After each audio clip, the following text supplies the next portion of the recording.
میرے نبی کریم صلی اللہ علیہ وسلم نے ارشاد فرمایا کہ 3 لوگوں کی بددعا ایسی ہیں، اگر وہ لوگ بددعا کے لیے ہاتھ اٹھا دیں تو اللہ تعالیٰ ان کی بددعا کو فوراً قبول کر دیتے ہیں، اور 3 لوگ ایسے ہیں اگر وہ لوگ دعا کے لیے ہاتھ اٹھا دیں تو اللہ تعالیٰ ان کی دعا کو فوراً قبول کر دیتے ہیں۔ وہ 3 لوگ کون کون ہیں؟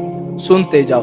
اگر یہی 3 لوگ آپ کے گھر کے اندر موجود ہو، اگر آپ کے پاس موجود ہو تو ان سے دعائیں لے لو، بد دعا کبھی نہ لینا۔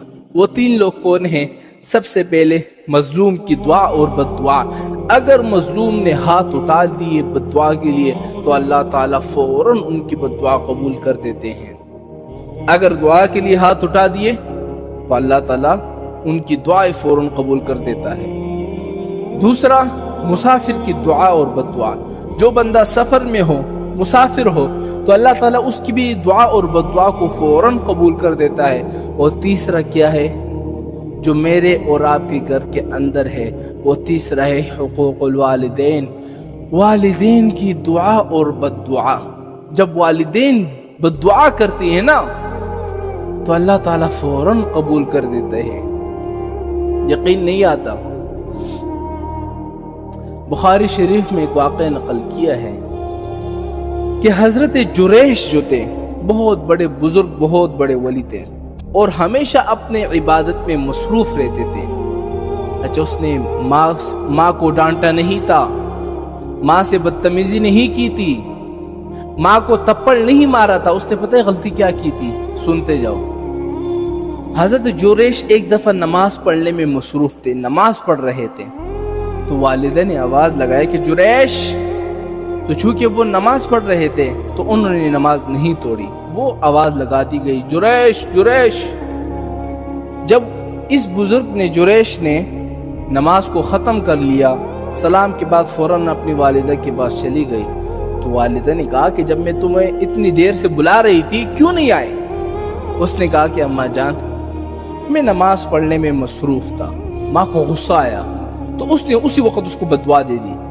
بددعا کیا دی؟ اے اللہ، اس کو اس وقت تک موت نہ دینا جب تک یہ کنجریوں کو منہ نہ دے۔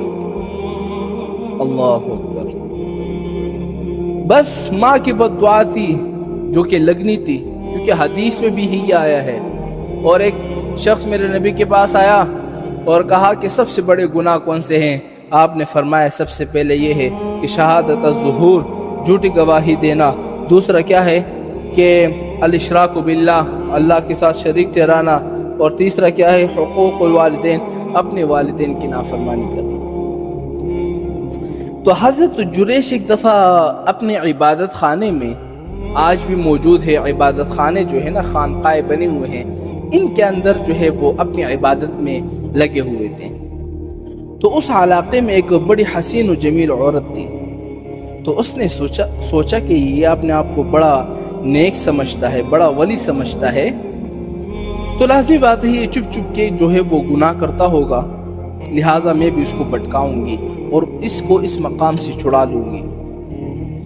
وہ عورت آئی تو اس نے حضرت سے اجازت مانگی کہ حضرت، میں آپ کے عبادت خانے میں عبادت کرنا چاہتی ہوں اور میں آپ کو بالکل ڈسٹرب نہیں کروں گی۔ حضرت نے اجازت دے دی۔ تو اس عورت نے ہر ممکن ہیلا بہانہ تلاش کیا، لیکن حضرت نے نظریں اٹھا کر بھی نہیں دیکھا۔ وہ غصے میں آ گئی عورت، اور اس نے جا کر ایک چرواہے سے اپنا تعلق جوڑا، اور اس کے بعد وہ حاملہ ہو گئی۔ جب اس عورت کا حمل ظاہر ہو گیا تو اس نے اپنے علاقے میں چیخ چیخ کر کہنے لگی کہ لوگو، یہ جس کو تم نے اپنا بزرگ سمجھا ہوا ہے، پیر بنایا ہوا ہے، اس نے میرے ساتھ زنا کیا ہے اور یہ اس کا حمل ہے۔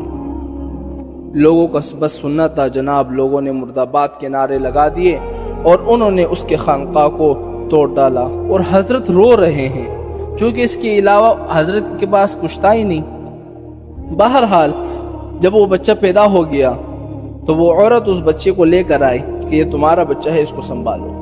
اب ساری دنیا اکٹھی ہوئی ہے، دیکھ رہی ہے۔ حضرت جریش نے 2 رکعت نماز پڑھی اور اللہ سے مانگا کہ اللہ میری عزت کی حفاظت فرما۔ مجھے پتا ہے کہ مجھے میری ماں کی بددعا لگی ہے، لیکن میرے لیے مہربانی کر کے راستہ پیدا فرما۔ اور اس بچے کو انگلی لگائی اور پوچھا کس کے بیٹے ہو؟ تو بچہ بھی بول پڑا کہ میں تو فلاں چرواہے کا بیٹا ہوں۔ اب لوگ اتنے شرمناز ہو گئے کہ اس کے بعد پھر انہوں نے دوبارہ خانقاہ بنایا اور پہلے سے بھی بہتر بنایا۔ تو حضرت جریش لوگوں سے کہنے لگا کہ اللہ کے بندو، میں نے کوئی گناہ نہیں کیا تھا، اصل میں مجھے میری ماں کی بددعا لگ گئی تھی۔ میری ماں نے مجھے بددعا دی تھی کہ اللہ تعالیٰ اس وقت تک تجھے موت نہ دے جب تک تو کنجریوں کی منہ نہ دیکھ لے۔ میں نے اس کنجر کا منہ دیکھا، ہاں، تو اللہ تعالیٰ نے میری ماں کی دعا جو ہے وہ قبول کر دی۔ مسلمانوں، خدا کے واسطے اگر والدین زندہ ہے تو ان سے دعائیں لو، بددعا کبھی نہ لینا۔